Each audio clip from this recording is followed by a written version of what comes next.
തിരുവിതാംകൂർ ദേവസ്വം ആസ്ഥാനത്ത് ചന്ദനമരം മുറിച്ചു മാറ്റിയത് അബദ്ധത്തിലാണെന്ന ദേവസ്വം ബോർഡിന്റെ വാദം പൊളിയുകയാണ്. മരം മുറിച്ചത് ബോധപൂർവമെന്ന് പ്രദേശവാസിയുടെ വെളിപ്പെടുത്തൽ.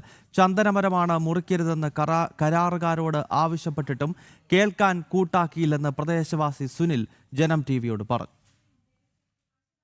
തിരുവിതാംകൂർ ദേവസ്വം ബോർഡ് ആസ്ഥാനത്തെ ചന്ദനമരം മുറിച്ചുമാറ്റിയ സംഭവത്തിലാണ് പ്രദേശവാസിയുടെ വെളിപ്പെടുത്തൽ. മുറിച്ചുമാറ്റുന്നത് ചന്ദനമരമാണെന്നും അനുമതിയില്ലാതെ മുറിച്ചുമാറ്റരുതെന്നും നിരവധി തവണ പറഞ്ഞിട്ടും കൂട്ടാക്കാതെ മരം മുറിച്ചുമാറ്റുകയായിരുന്നു എന്നാണ് വെളിപ്പെടുത്തൽ.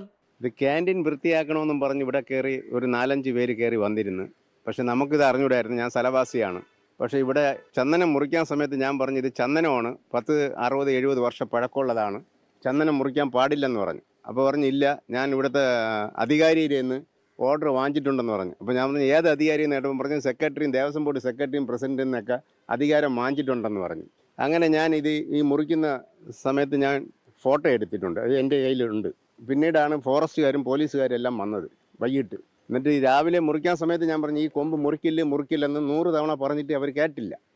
അവർ പറഞ്ഞ ഇവിടെ അരിച്ചാക്കും പാത്രങ്ങളും കൊണ്ടുപോകാൻ വേണ്ടിയാണ് ഈ ചന്ദനം മുറിക്കണേന്ന്. മരം കടത്തിക്കൊണ്ടുപോകുന്നതിന്റെ ഭാഗമായിട്ടാണ് മുറിച്ചു മാറ്റിയതെന്നും സംശയമുണ്ടെന്നും പ്രദേശവാസി ആരോപിക്കുന്നു.